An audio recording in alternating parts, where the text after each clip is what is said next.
Gemini studio, जिसको GS से दर्शाया गया है, it was one of India's Pioneer movie Studios established in 1940। Gemini studio Bharat की बहुत प्राचीन फिल्म स्टूडियोज़ है जो एस्टैब्लिश्ड हुई थी 1940 में। Situated in the present day Chennai, आजकल ये चेन्नई में सिचुएटेड है। Owned by SS Vasan, SS Vasan इसके मालिक हैं। And worked by over 600 staff, और 600 से अधिक का स्टाफ इस जेमिनी स्टूडियो में है। Pancake was the makeup material used by the GS। Pancake एक मेकअप मटेरियल है और जिसका उपयोग किया जाता है जेमिनी स्टूडियो में। The office boy, the office boy was a grown up man. Office boy जो है वो एक ग्रोन अप मैन होता है। 40 ईयर्स एज, 40 साल का है। In the makeup department of the GS में जेमिनी स्टूडियो, जेमिनी स्टूडियो के मेकअप डिपार्टमेंट में एक ग्रोन अप मैन था, द ऑफिस बॉय। उसकी उम्र 40 साल की थी। He was in charge of the crowd makeup, और वह क्राउड मेकअप का इंचार्ज था। थर्ड है, he applied pancake on their faces with the help of a dipped paint brush। वो पैनकेक से क्या करता था, उनके चेहरे पर मेकअप किया करता था। किसकी सहायता से? डिप्ड पेंट ब्रश की सहायता से वो उनके चेहरे पर मेकअप किया करता था। Ashokamitran, Ashokamitran was one of the staff का एक व्यक्ति था Ashokamitran, whose job was to collect information, जिनका काम था इंफॉर्मेशन कलेक्ट करना, सच एज न्यूज़ इवेंट्स का, फ्रॉम न्यूज़पेपर से न्यूज़ इवेंट्स निकालना, उसका इंफॉर्मेशन कलेक्ट करना, ये काम था अशोकामित्रन का। एंड मैगजीन से, न्यूज़पेपर से न्यूज़ इवेंट्स निकालकर इंफॉर्मेशन कलेक्ट करता था। And to paste them in file, और फाइल में पेस्ट किया करता था। The other staff considered his job out of place. उनके स्टाफ के लोग ये समझते थे ये कोई भी काम नहीं करता, ये कुछ भी नहीं करता है, ये केवल पेपर मैगजीन के पास बैठे रहता है, ये कोई काम नहीं करता, ऐसा लोग समझते थे उसके स्टाफ के। Kothamangalam Subbu, Kothamangalam Subbu was another clerk. Kothamangalam Subbu एक क्लर्क था। He was not as educated, उतना पढ़ा लिखा नहीं था। Yet he reached the top of the GS, उसके बावजूद भी, फिर भी वो जेमिनी स्टूडियो में बहुत टॉप पर था। He was a man of amazing genius, बहुत गुणों वाला व्यक्ति था, उसके में बहुत गुण था। He was able to direct the directors, वो इतना योग्य था कि डायरेक्टर्स को भी डायरेक्ट कर सकता था। He suggested dozens of ways to shoot a certain scene when the director failed to find one। वो इतने सारे दर्जनों सीन सजेस्ट कर देता था एक शूट के लिए कि डायरेक्टर भी फेल था। डायरेक्टर भी उतना काम नहीं कर सकता था, उतने सीन नहीं बता, एक सीन के लिए कई शूट नहीं बता सकता था जितना कि कोथामंगलम सुब्बू बताता था। He acted better than the heroes, heroes से ज़्यादा अच्छा एक्टिंग कर लिया करता था। He wrote incredible poems, incredible poems लिखा करता था। Though he was able to write more complicated ones, हालांकि वो इससे भी कॉम्प्लिकेटेड पोएम लिख सकता था, लिखने के योग्य था। That could raise him to the status of a great poet, और जो उसको बहुत ग्रेट पोएट में शामिल कर देता। Subbu preferred writing them in simple Tamil, लेकिन सुब्बू ने प्रिफर किया कि वो सिंपल तमिल में ही लिखे। To enlighten the majority of Tamil people, ताकि तमिल पीपल लोगों की मेजोरिटी उसको समझ सके, बहुत सारे तमिल लोग उसको समझ सके, इसलिए वो सिंपल तमिल में ही लिखा करता था। Legal adviser, the legal adviser worked in the story department, story department में लीगल एडवाइजर काम किया करता था। He was a lawyer and provided legal advices to the writers, legal adviser एक लॉयर था और राइटर्स को एडवाइस, लीगल एडवाइस दिया करता था। Yet he was known as the illegal adviser, फिर भी लोग उसको इलीगल एडवाइजर के नाम से जाना करते थे। The following incident is one reason that gave him that name, कुछ रीजन है, कुछ इंसिडेंट है, घटनाएं घटनाएं हैं जिसकी वजह से उसको इलीगल एडवाइजर लोग कहा करते थे। Once a shooting was under progress, एक बार क्या होता है, शूटिंग होते रहता है। The heroine, a highly emotional girl, एक हीरोइन थी जो बहुत इमोशनल लड़की थी। Got angry with the director and producer, वो डायरेक्टर और प्रोड्यूसर से बहुत गुस्सा हुई थी, उनको बहुत भला बुरा कहने लगी। while the whole set stood stunned, उस समय पूरा सेट बिल्कुल चुपचाप खड़ा हुआ था, कुछ नहीं बोला।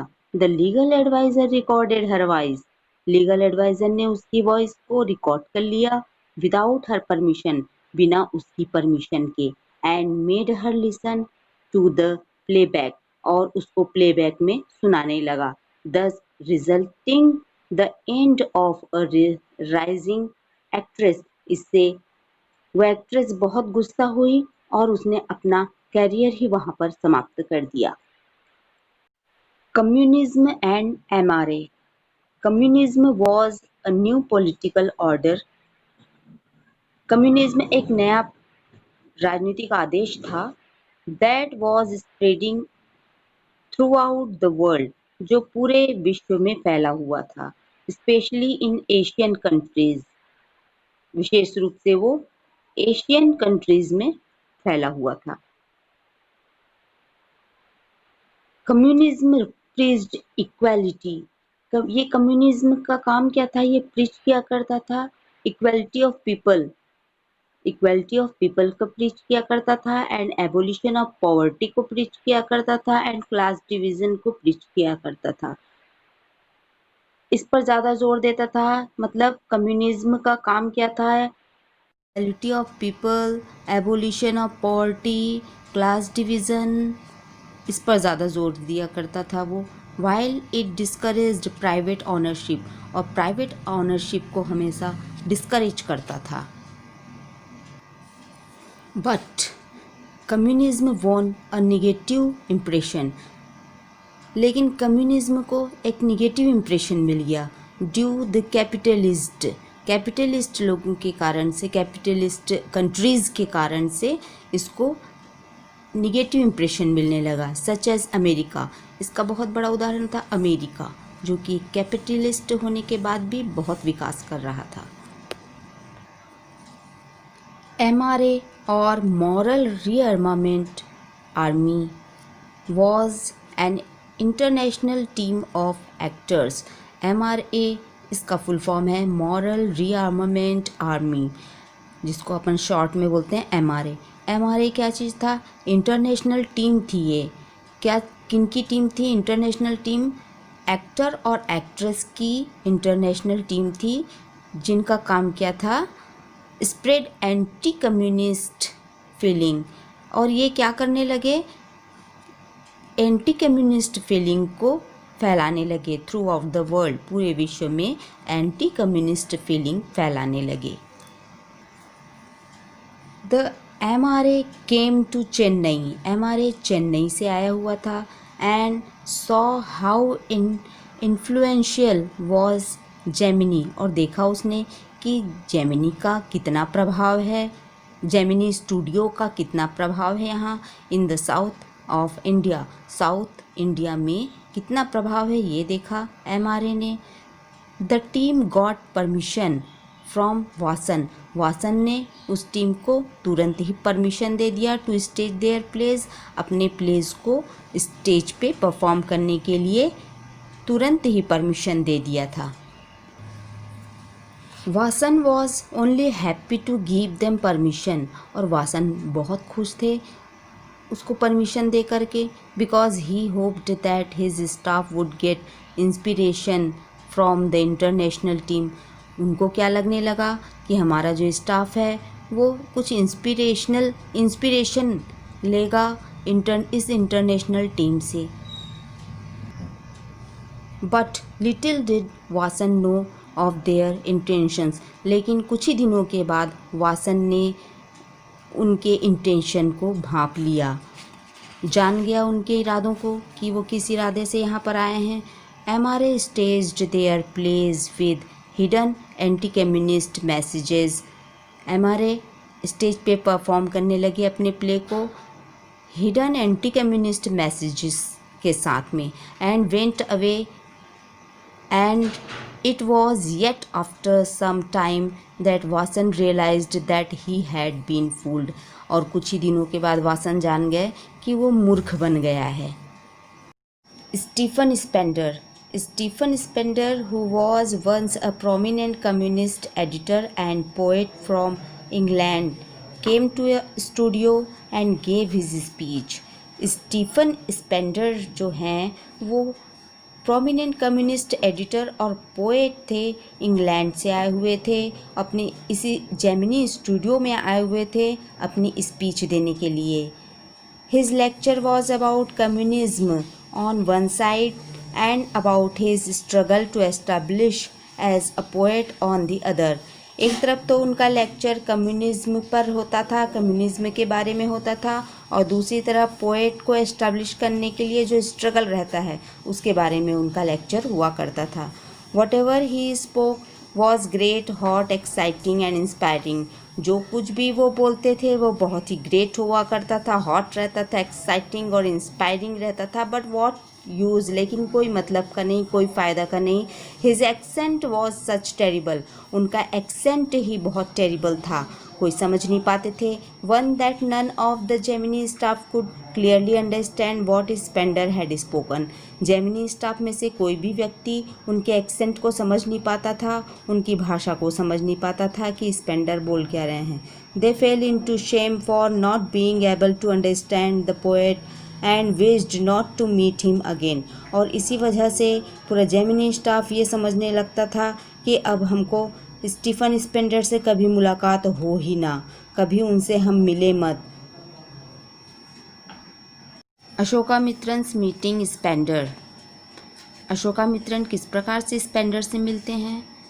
फर्स्ट है the lesson ends with two incidents in which Ashokamitran our author met Spender not face to face but in two different ways। Lesson के एंड में दो इंसिडेंट होता है जिसमें अशोकामित्रन जो हमारे ऑथर हैं पोएट्स एंड पेनकेक्स के, वो मिलते हैं स्पेंडर से, स्टीफन स्पेंडर से। फेस टू फेस तो नहीं मिलते, परंतु दो अलग अलग तरीक़ों से मिलते हैं। फर्स्ट है while attempting to send his short story, जब वो क्या करते हैं अपनी शॉर्ट स्टोरी भेजते हैं इंग्लैंड को to participate in a contest, एक कॉन्टेस्ट में पार्टिसिपेट करने के लिए। Ashokamitran happen to read the encounter, a magazine that had Stephen Spender as its editor. तब अशोकामित्रन एक मैगज़ीन जो द एनकाउंटर नाम की रहती है, एक मैगज़ीन है, इसको पढ़ते हैं जिसके एडिटर स्टीफन स्पेंडर होते हैं। सेकंड वेज क्या है देखते हैं। On another occasion he happen to read the book the god that failed, an article of which was written by Spender. दूसरी एक बुक थी जिसका नाम था द गॉड दैट फेल्ड, ये पढ़ते हैं इस आर्टिकल को लिखा रहता है स्टीफन स्पेंडर ने, इसको भी हमारे राइटर पढ़ते हैं और ये किसके द्वारा लिखा होता है, स्टीफन स्पेंडर के द्वारा।